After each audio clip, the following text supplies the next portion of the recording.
Olá, aluno! Seja bem-vindo ao curso DNA do Direito. Eu sou o professor Carlos Eduardo Volante e estamos na nossa terceira aula sobre estruturação e redação de peça prática. Nessa aula trabalharemos ainda a qualificação, a narração dos fatos, fundamentos jurídicos, falaremos também de pedido de tutela antecipada, liminar. Então, vamos lá! Na última aula nós falamos sobre qualificação das partes. Mas falamos apenas sobre os dados das partes. Mas neste tópico de qualificação, além de trazer os dados do autor e do réu, também é necessário apresentar alguns outros elementos. Como numa frase tem um sujeito, um verbo e um predicado, nós também temos que fazer isso nesta qualificação.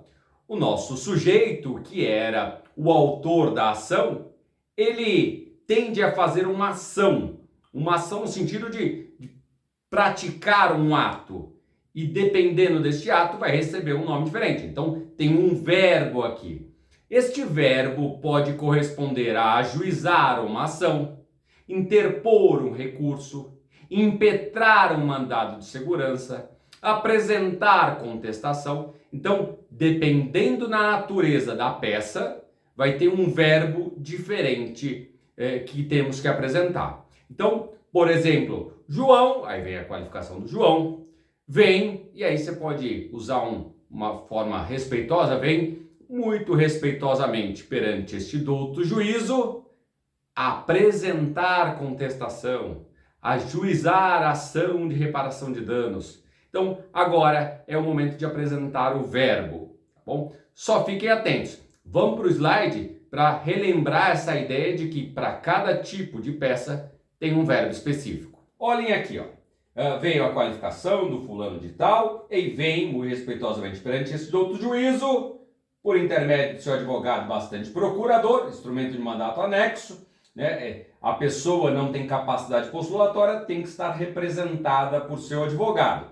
A recomendação é não numerar esses documentos. Coloca lá instrumento de mandato anexo, mas não numere DOC 1, DOC 2. Não faça isso. Só fale que está anexo. E aí vem propor execução de título extrajudicial, por exemplo. E aí vem então a ação que este fulano está movendo, que no caso era a proposição de uma execução. E aí no slide seguinte, dependendo então do tipo de peça, recebe um verbo diferente. Então, mandado de segurança impetrar, petição inicial pode ser propor, ajuizar ou outras formas. Recurso em geral é interpor, tá? Então, dependendo do tipo de peça, recebe um verbo diferente. Nós sabemos agora que fulano de tal vem por seu advogado ajuizar uma ação. Agora, que ação que é? Professor, como eu vou saber o nome da ação? O que importa não é tecnicamente o nome da ação. É claro que você está sendo exigido para interpor a peça correta. Então, se você interpôs um agravo de instrumento e era uma apelação, você errou a peça. Agora, se for uma petição inicial, ajuizar uma petição inicial e você colocou ação de reparação de danos e não ação indenizatória, isso não muda, isso não tem problema. Não existe um rol de nomes de ação. A peça é que deve ser correta. O nome, ele é muito mais no sentido de demonstrar qual é o pedido em relação àquilo, especialmente na petição inicial. Então, se é uma ação de compensação, indenização, de reparação de danos, esse não é o problema. Apenas deve demonstrar de forma simples e objetiva qual é o propósito daquela ação. E não precisa deixar de separado o nome da ação do restante do corpo da qualificação. Não que isso vá descontar ponto, é também admitido, mas isso no passado, e ainda quando as peças eram datilografadas, tinha uma justificativa para isso, para separar o nome da ação do restante da qualificação, para o pessoal que trabalhava no cartório identificar isso de forma rápida, que ação que se tratava. Hoje, com a tecnologia de poder colocar em maiúsculo, negrito, sublinhado, já não precisa mais. Especialmente se vocês escreverem muito e aí ficar com medo de acabar espaço ali, acabar as folhas da peça definitiva. Deixa eu mostrar para vocês isso no slide. Então vejam duas formas, né, que são possíveis. A minha recomendação é a primeira, mas é possível a segunda. Então veio lá a qualificação por seu advogado, bastante procurador, instrumento de mandado anexo, propor execução de título extrajudicial e aí fundamenta esta ação. Não precisa, como no segundo exemplo, colocar propor, e aí vem o título, aí pula outra linha com fundamento e aí continua o texto. Não há necessidade de fazer dessa forma. Ah, professor, mas eu estou acostumado a fazer assim. Tudo bem, não vai descontar ponto. Após apontar qual é a peça, qual é a ação que vai ser proposta, você deve trazer o fundamento desta ação. Agora, cuidado! Tem muita gente que só coloca em toda a petição inicial, por exemplo, como fundamento no artigo 319 do Código de Processo Civil. O artigo 319 do Código de Processo Civil não é fundamento de nenhuma ação. Ele indica os requisitos de uma petição inicial e não o fundamento. Se você quiser trazer o fundamento, e deve trazer o fundamento da ação, ou que justifica a interposição daquele recurso, você deve buscar, de acordo com a sua ação, de acordo com os seus pedidos e fundamentos da peça, trazer esse fundamento. Então, olha, por exemplo, numa ação monitória, por exemplo, você vai falar propor ação monitória com fundamento no artigo 700 do Código de Processo Civil.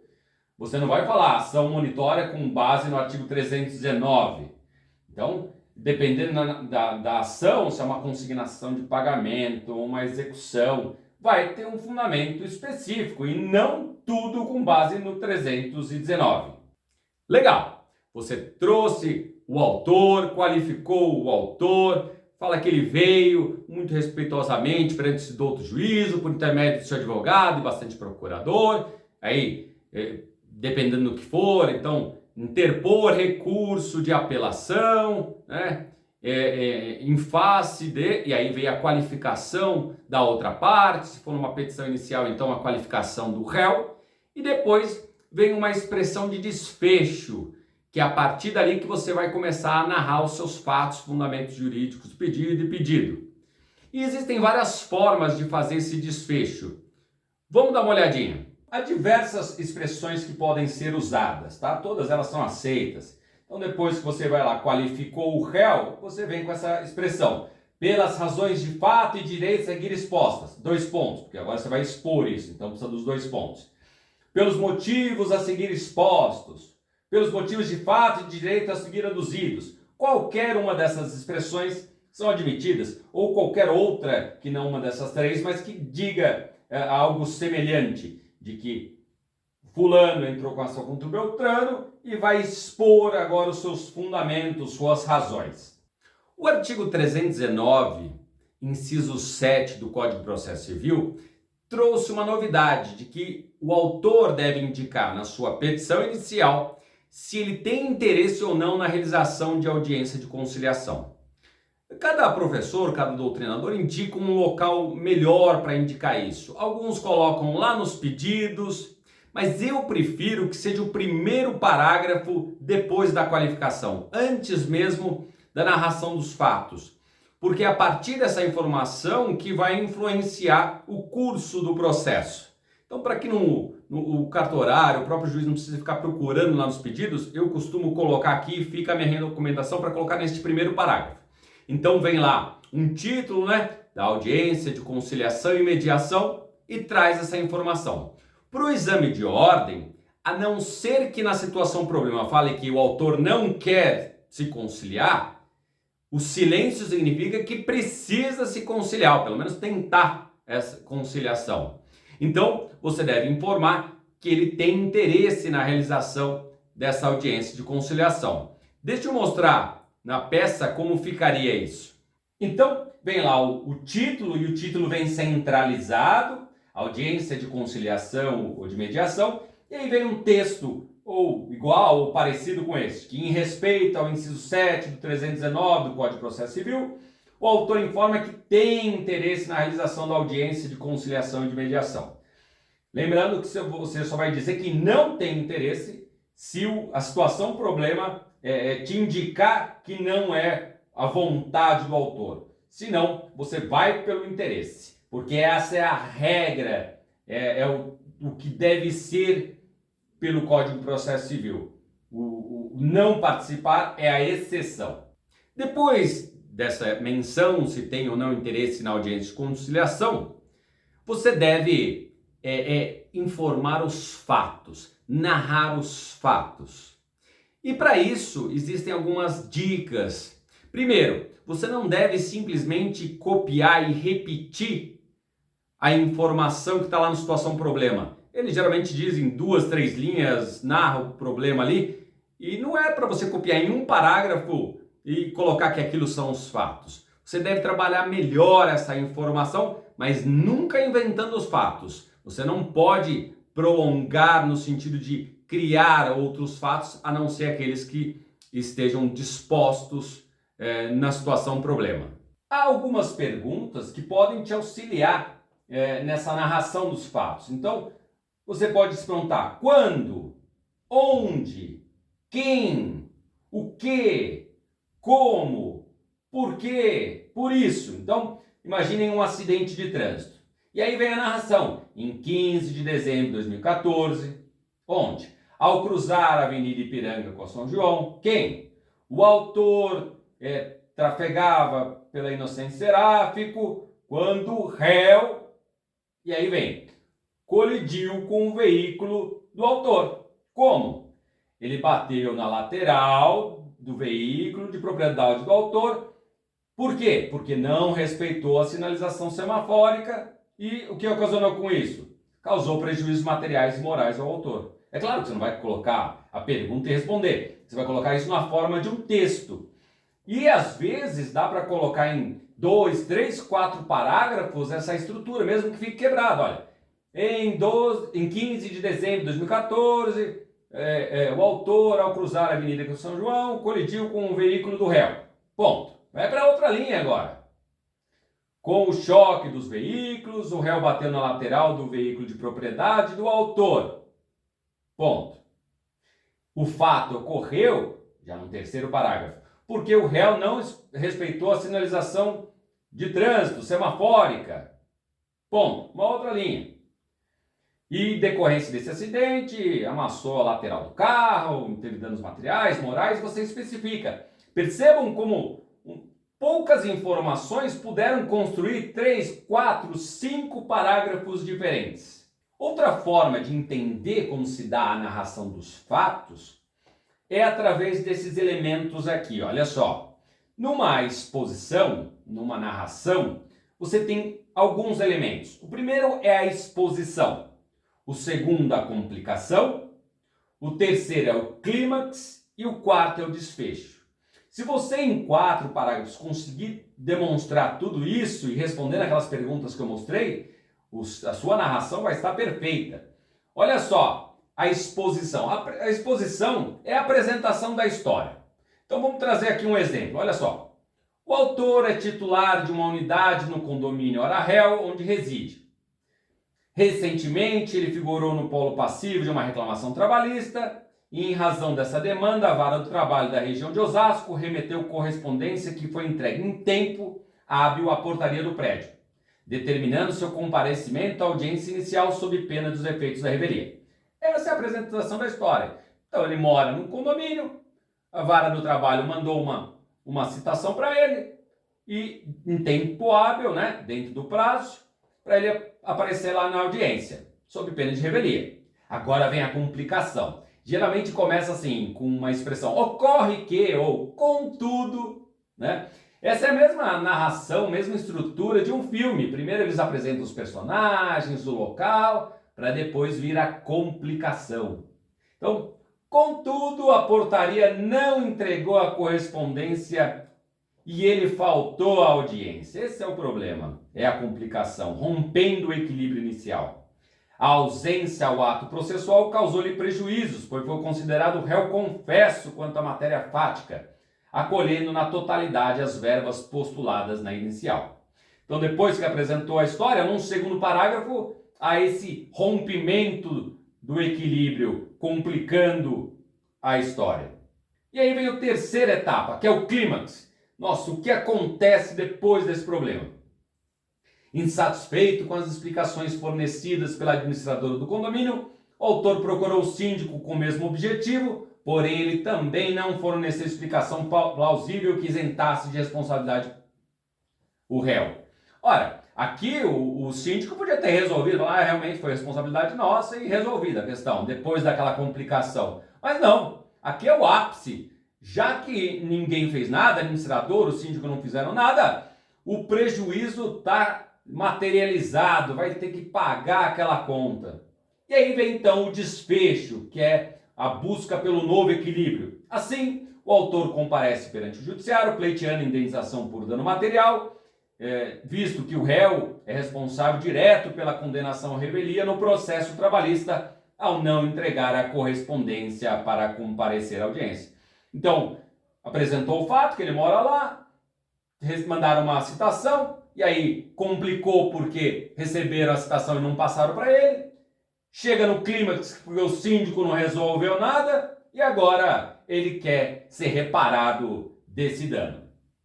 Vejam então que, como regra, você vai precisar de 3, 4, 5 parágrafos, ainda que em poucas linhas, para demonstrar essa narração dos fatos. Não é simplesmente copiar lá a situação, problema e lançar.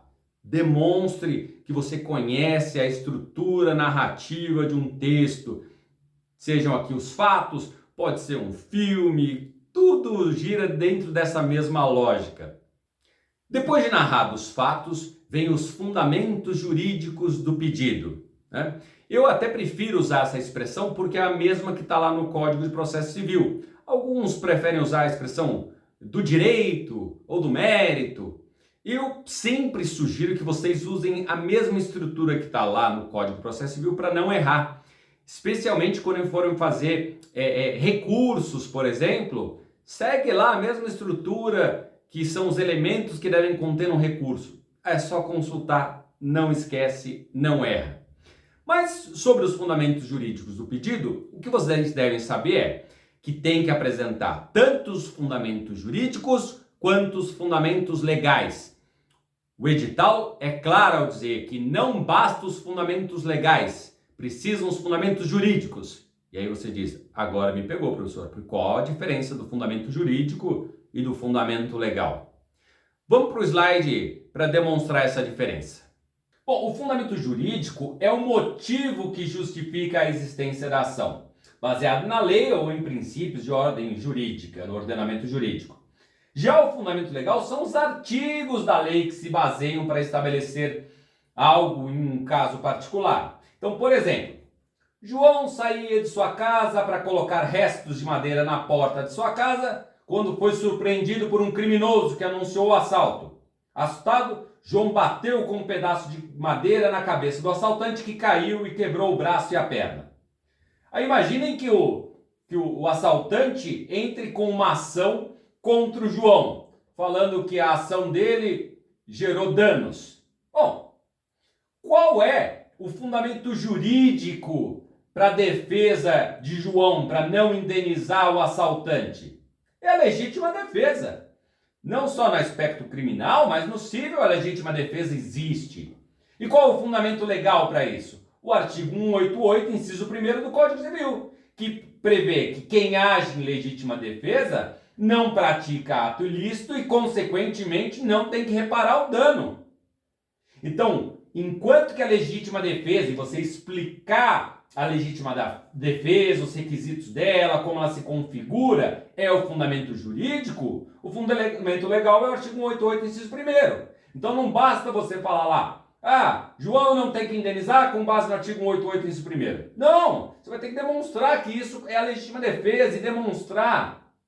Então, sempre você vai ter que demonstrar essas duas coisas. O fundamento jurídico, explicando o instituto, suas características, seus requisitos, seu conceito, e também o dispositivo legal ou principiológico que fundamenta este fundamento jurídico.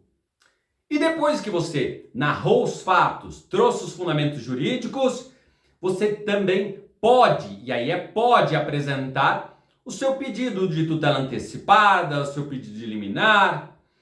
Isso porque deve ser trazido depois dos fatos, dos fundamentos jurídicos, porque agora que você conhece, o juiz conhece os fatos e os fundamentos, você só precisa demonstrar alguns elementos, alguns requisitos desse pedido, dessa tutela de urgência, para fazer esse pedido.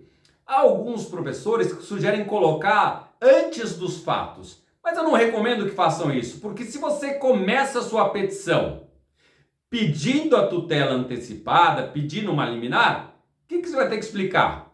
Os fatos, os fundamentos para pedir. Ora, você vai trazer todos os fatos, os fundamentos, fazer um pedido de tutela de urgência e depois vai vir com um novo tópico que é os fatos de novo? Não faz qualquer sentido. Primeiro narre os fatos, segundo os fundamentos jurídicos, e num terceiro tópico, se o caso, se tiver a necessidade, que nem toda peça vai ter esse pedido de tutela de urgência, mas se precisar, traz nesse momento e depois lá nos pedidos você vai reiterar esse pedido, mas os fundamentos, a demonstração dos requisitos devem estar aqui. Outro detalhe, nessas tutelas de urgência, são diferentes tutelas, cada uma delas tem requisitos diferentes. Fumus boniuris e periculo in mora não é fundamento para todas essas tutelas. Isso é para mandado de segurança. Fumus boniuris e periculo in mora são os requisitos de um mandado de segurança e não para uma tutela antecipada, não para uma tutela de urgência, que tem outros requisitos. Vamos no slide olhar isso com mais atenção. Dependendo da tutela, você tem requisitos diferentes. Só para exemplificar, a tutela de urgência não fala em fumus boniuris e periculo in mora, mas sim na probabilidade do direito, o perigo de dano e o risco ao resultado útil ao processo. E são esses elementos que você deve demonstrar na sua peça que estão preenchidos. Terminamos a aula de hoje. A próxima aula é a última aula sobre estruturação e redação de peça prática. Nos vemos lá. Até mais!